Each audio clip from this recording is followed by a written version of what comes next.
qu'un seul nom qui sauve, qui guérit toutes les maladies.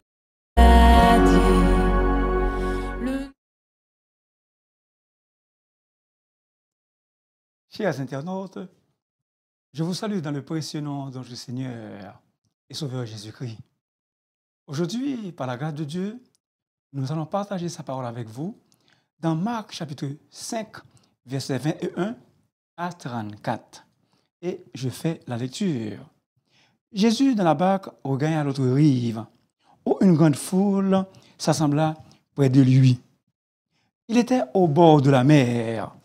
Alors vint un des chefs de la synagogue, nommé Jairus, qui, l'ayant aperçu, se jeta à ses pieds et lui adressa cette instante prière. « Ma petite fille est à l'extrémité. Viens, impose-lui les mains afin qu'elle soit sauvée et qu'elle vive. » Jésus s'en alla avec lui, et une grande foule le suivait et le pressait. Or, il y avait une femme atteinte d'une perte de sang depuis 12 ans. Elle avait beaucoup souffert entre les mains de plusieurs médecins. Elle avait dépensé tout ce qu'elle possédait et elle n'avait éprouvé aucun soulagement, mais était allée plutôt en empirant. Ayant entendu parler de Jésus, elle vint dans la foule, par derrière, et toucha son vêtement. Car elle disait, « Si je puis seulement toucher ses vêtements, je serai guérie. » Au même instant, la perte de sang s'arrêta et elle sentit dans son corps qu'elle était guérie de son mal. Jésus connut aussitôt en lui-même qu'une force était sortie de lui. Et, se retournant au milieu de la foule, il dit, « Qui a touché mes vêtements ?» Ses disciples lui dirent, « Tu vois la foule qui te presse, et tu dis, « Qui m'a touché ?» Et il regardait autour de lui pour voir celle qui avait fait cela. La femme, effrayée et tremblante, sachant ce qui s'était passé en elle, vint se jeter à ses pieds et lui dit toute la vérité. Mais Jésus lui dit, « Ma fille, ta foi t'a sauvée. Va en paix et sois guérie de ton mal. » Parole du Seigneur. Qui est le vrai guérisseur? Le sujet. Qui est le vrai guérisseur? Un sous-titre. Guérison d'une femme atteinte d'une perte de sang. À la manière d'un virus mortel, le péché est une force dévastatrice qui touche tout être humain. Tous ont péché et sont privés de la gloire de Dieu. Romains 3, 23.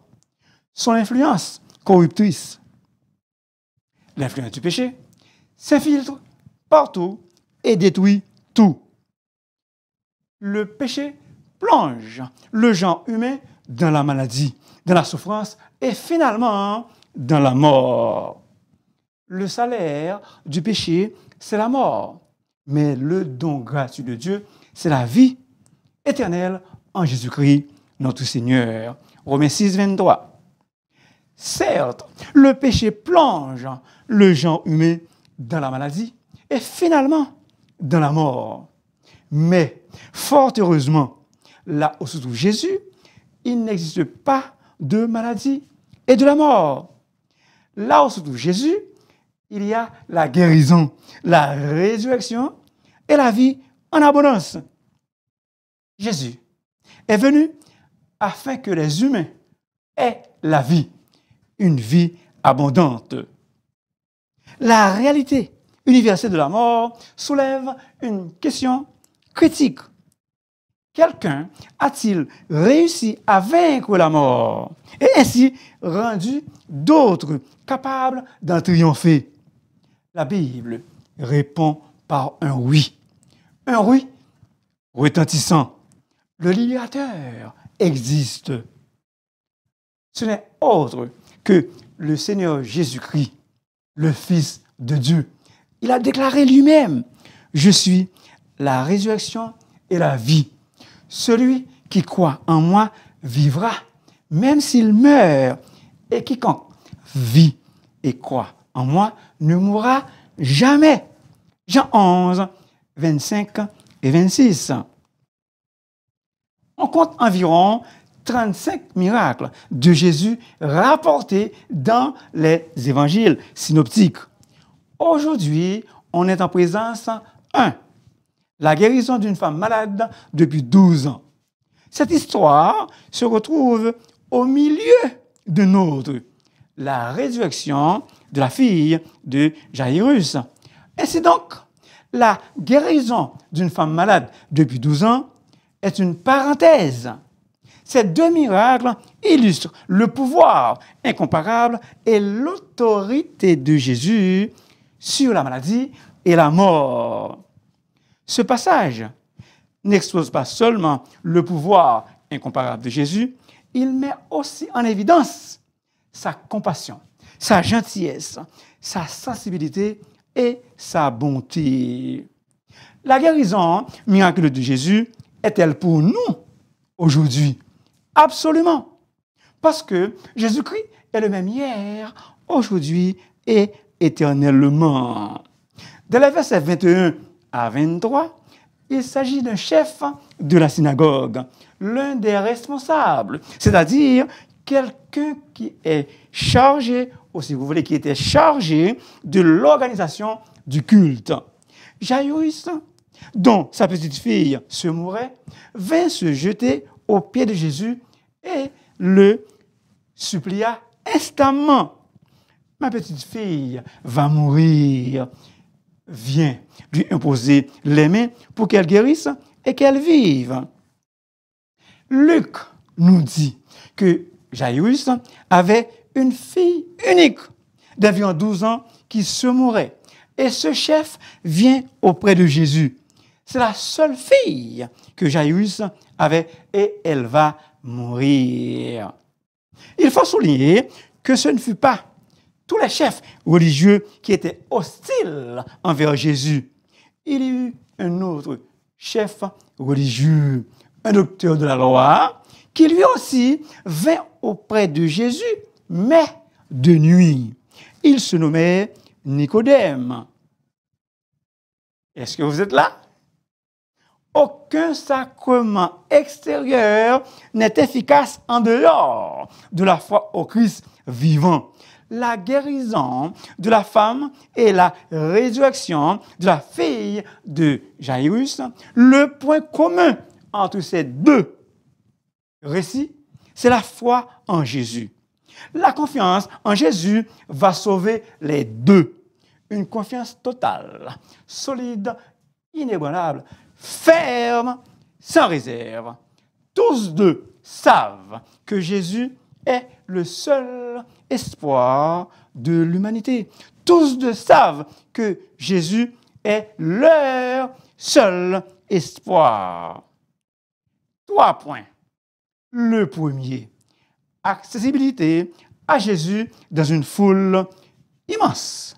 Jésus est accessible même dans une foule immense, facilement accessible, qu'on peut le contacter, lui parler, l'atteindre en cas de besoin urgent. Se jeta à ses pieds. Un père en détresse, un père angoissé, un père désespéré se jeta aux pieds de Jésus. Peuple de Dieu, lorsque nous nous trouvons dans une situation qui est hors de notre contrôle, lorsque nous sommes en détresse, la meilleure chose à faire, c'est de nous jeter humblement aux pieds de Jésus dans la prière. Est-ce que vous êtes là?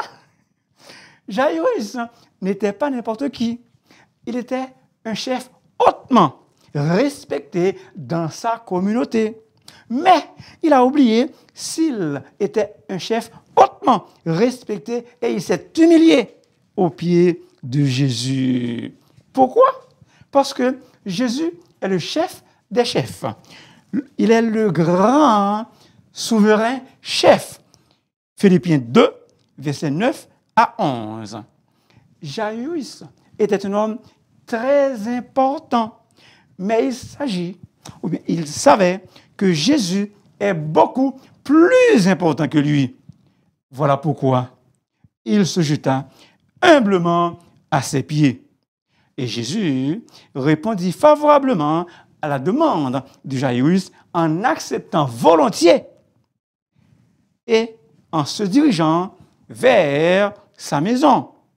En allant, une grande foule suivait Jésus et le pressait de tous côtés. Il faut noter que cette foule nombreuse suivait Jésus par curiosité. Elle accompagne cette foule, elle accompagne Jésus pour aller voir comment Jésus va ressusciter la fille de Jairus. Mais aussi, dans cette vaste foule, il y avait une femme qui souffrait cruellement. Il y avait une femme qui souffrait cruellement d'une maladie incurable depuis 12 ans. Une hémorragie chronique incurable, une perte de sang. Cette femme, elle avait dépensé toute sa fortune sans trouver la moindre amélioration. Au contraire, son état avait plutôt empiré. Tous ses efforts pour trouver un remède efficace sont échoués. Chers internautes, peuple de Dieu, qu'il me soit permis de vous dire librement, ouvertement, que Jésus est celui qui peut guérir l'incurable, celui qui ne peut pas être guéri par une quelconque maladie. Jésus peut le guérir. Notre question, qui est le vrai guérisseur? Jésus est le vrai guérisseur, le guérisseur par excellence. Ici, dans notre péricope, il est question de vie ou de mort. D'une part, la vie de la femme, sa survie est en jeu. D'autre part, la fille de Jairus est sur le point de mourir. Les autres traductions disent littéralement, ma petite fille va mourir. Jairus et la femme, tous deux, avaient besoin que Jésus agisse. Marc se focalise sur deux individus qui, dans cette marée humaine, ont désespérément besoin de Jésus. Il doit absolument faire quelque chose. C'est une question de vie ou de mort. C'est très sérieux. Et la bonne nouvelle, c'est que Jésus est toujours accessible. Le roi de la création et des siècles. Jésus est le roi de la création et aussi le roi des siècles, immortel. L'éternel des armées célestes. Jésus est l'éternel des armées célestes. Le monarque de tout n'est jamais trop occupé pour ne pas prendre soin de ceux qui sont dans le besoin. C'est important ça. Le monarque de tout n'est jamais trop occupé pour ne pas prendre soin de ceux qui sont dans le besoin. Et là, la disponibilité compatissante de Jésus est toujours à notre portée. Deuxième point. Dans l'agitation, dans la turbulence, Jésus se laisse interrompre. Versets 25 à 32. Alors qu'il est en chemin pour se rendre à la maison de Jairus, Jésus accepte d'être interrompu pour secourir une femme angoissée. La maladie de cette femme la rendait cérémoniellement, rituellement impure, l'excluant de toutes les relations sociales normales. En réalité, cette maladie avait des conséquences néfastes, non seulement sur sa santé, mais aussi sur sa vie sociale et religieuse. Lévitique 15, versets 25 à 27. Premièrement, interdite d'avoir des relations avec son mari. Ainsi, elle était incapable d'enfanter. 2. En perdant son sang, elle perdait aussi la vie. Car, bibliquement parlant, selon la Bible, le sang représente la vie. Troisièmement, elle n'aurait pas dû traverser la foule pour toucher quelqu'un. Et quatrièmement, la femme était aussi humiliée. À cause de sa maladie, cette femme n'était pas soumoun. Et donc, Jésus pral, remet-elle soumoun. Pour la femme, ce sera une réinsertion sociale, une réintégration sociale. Au temps du Nouveau Testament, il était courant, en cas de maladie grave, que les patients consultent un grand nombre de médecins qui leur prescrivaient une série de traitements. Ces prétendus traitements étaient contradictoires, qui, la plupart du temps, ne faisaient qu'aggraver l'état du malade au lieu de l'améliorer. La consultation de ces charlatans coûtait très cher et était normalement réservée aux plus riches. La femme a été chez de nombreux médecins dont le traitement l'avait fait beaucoup souffrir. Effet secondaire. En fait, la femme avait beaucoup souffert de divers traitements drastiques qui lui faisaient vraiment mal. Effet secondaire. Chers internautes, quand Jésus traite un malade, pas d'effet secondaire, pas de chimiothérapie. Jésus avait guéri la femme complètement, totalement. Jésus, quand il guérit, pas de rechute ni récidive, et il guérit gratuitement. Les charlatans avaient englouti toute la fortune de la femme et rien n'avait marché.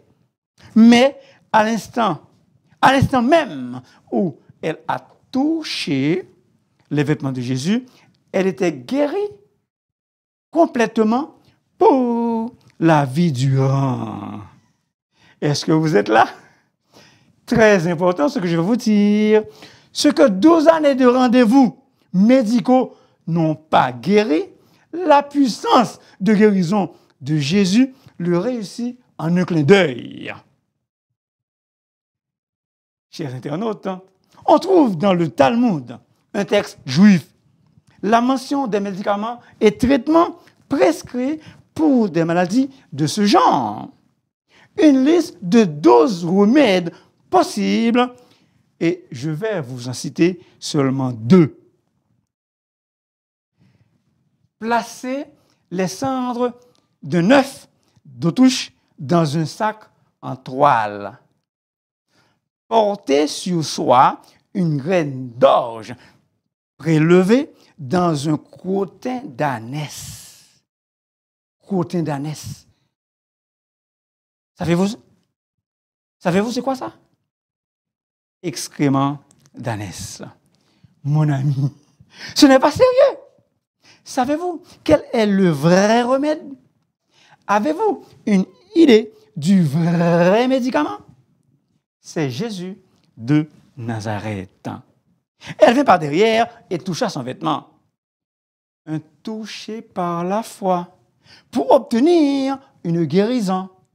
Toucha son vêtement, une prière sans parole. N'oubliez pas que je vous avais dit, selon la loi mosaïque, la maladie de la femme la rendait rituellement impure. Et tout ce qu'elle avait touché était devenu automatiquement impur.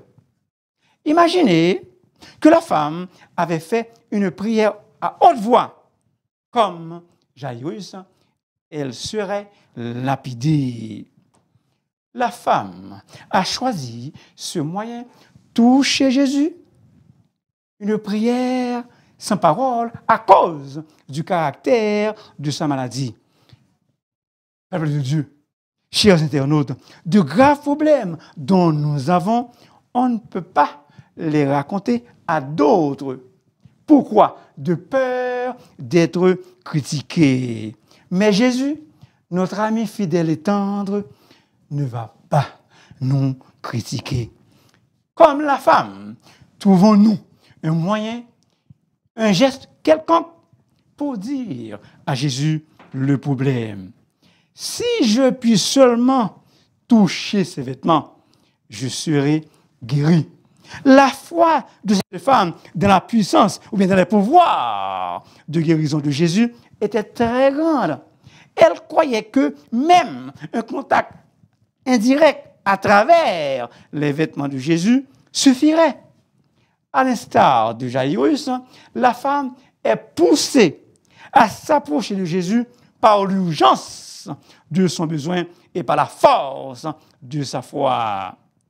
Ce qui importe pour elle, c'est seulement toucher Jésus par la foi, les vêtements du guérisseur par excellence.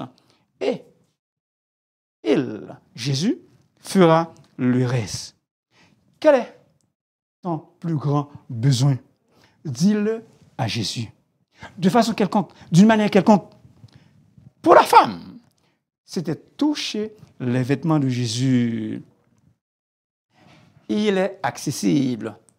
Qu'est-ce qui est important pour vous en ce moment?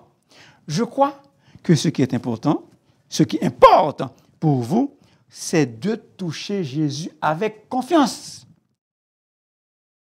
Pas pour une perte de sang, mais pour les problèmes qui vous tracassent actuellement. Oui, nous pouvons toucher Jésus par la foi. De toute évidence, il y a une grande différence entre le toucher d'une proximité physique et le toucher de la foi. À la limite du désespoir, si nous touchons Jésus avec confiance, il le sait et un effet bénéfique en découlera. Lorsque tout espoir est perdu, si nous touchons Jésus par la foi, il va récompenser notre foi. Jésus ne peut pas rester insensible, indifférent à notre foi. Jésus, évidemment, connu aussitôt en lui-même qu'une force. Dynamis, d'où vient le mot français dynamique, qui a aussi le sens de miracle. Une force était sortie de lui, une force divine de guérison, plus fort que la maladie et la mort. C'est qui? C'est Jésus. Il est plus fort que la maladie et la mort. Jésus a dit, qui a touché mes vêtements? Cette question ne provient pas d'une ignorance de sa part, car il sait qui il a guéri. Mais il voulait établir une relation réelle, personnelle avec la femme. Jésus voulait établir une relation réelle avec la femme. L'ex-malade. Mon cher ami, Jésus veut avoir et établir une relation réelle, personnelle avec toi. Et cela est possible. Comment? En l'acceptant comme ton sauveur. Où la femme était allée dire toute la vérité aux pieds de Jésus. Pourquoi? Le lieu secret de la sécurité, la vraie protection se trouve aux pieds de Jésus. Jésus est notre protecteur, un protecteur fiable. Colossiens 3, verset 3. Psaume 91, plusieurs le connaissent. Celui qui demeure sous l'abri du Très-Haut repose à l'ombre du Tout-Puissant. Verset 4, il te couvrira de ses plumes et tu trouveras un refuge sous ses ailes. Sous les ailes de Jésus, il y a du vrai repos. Sous les ailes de Jésus, il y a de la vraie protection. Que 1000 t'ont pas te compter et 50 millions à ta droite, tu ne seras pas atteint. La femme effrayée, phobéomaille, d'où le vocable français phobie, peur. La femme avait peur parce qu'elle connaissait les réactions cruelles que peut subir une femme impure. Mais sous les ailes de Jésus, Jésus, l'ombre du Tout-Puissant, aucun malheur ne pouvait l'atteindre, aucun fléau n'approchera d'elle. Troisième point, la confession, la déclaration publique de la femme. Elle vint se jeter aux pieds de Jésus et lui dit toute la vérité. Il est écrit, si tu confesses de ta bouche le Seigneur Jésus et si tu crois dans ton cœur que Dieu l'a ressuscité des morts, tu seras sauvé. Romains 10, verset 9. La foi est la racine de toutes les bénédictions. Crois et tu seras sauvé. Crois et tu seras sauvé, toi et ta famille. Cette histoire est une parabole du salut par la foi en Jésus-Christ. Croyez et vos besoins principaux seront comblés. Ma fille, un titre d'affection. Ta foi t'a sauvé, va en paix et sois guéri de ton mal. Des paroles d'encouragement, des paroles de réconfort qui assurent la femme que sa guérison est complète et permanente. Elle est sauvée et en même temps guérie. C'est soken, sauvé et guéri. Le même verbe au verset 28, sotesomai. Ce verbe est utilisé 107 fois dans le Nouveau Testament. Bref, la foi de cette femme en Jésus apporte la guérison physique et le salut spirituel et éternel en Jésus. Mon frère, ma sœur, prends courage, même si tu souffres amèrement maintenant. Jésus a le plein contrôle de ta vie. Investis ta confiance en lui qui est vivant au siècle des siècles. Un jour ou l'autre, Jésus, il te dira des paroles d'encouragement et de réconfort. Mais il faut lui faire entièrement confiance. Mon cher ami, si tu n'as pas encore placé ta foi en Jésus, je t'encourage de le faire aujourd'hui même. Pourquoi? Parce que Jésus peut non seulement te guérir ton corps, il peut aussi sauver ton âme pour l'éternité. Comme il parlait encore Jairus, comme il parlait encore, survinrent de chez le chef de la synagogue des gens qui disent « Ta fille est morte, pourquoi importuner davantage le maître ?» Mais Jésus, sans tenir compte de ces paroles, dit au chef de la synagogue « Ne crains pas, crois seulement. » Versets 35 et 36. Triste nouvelle.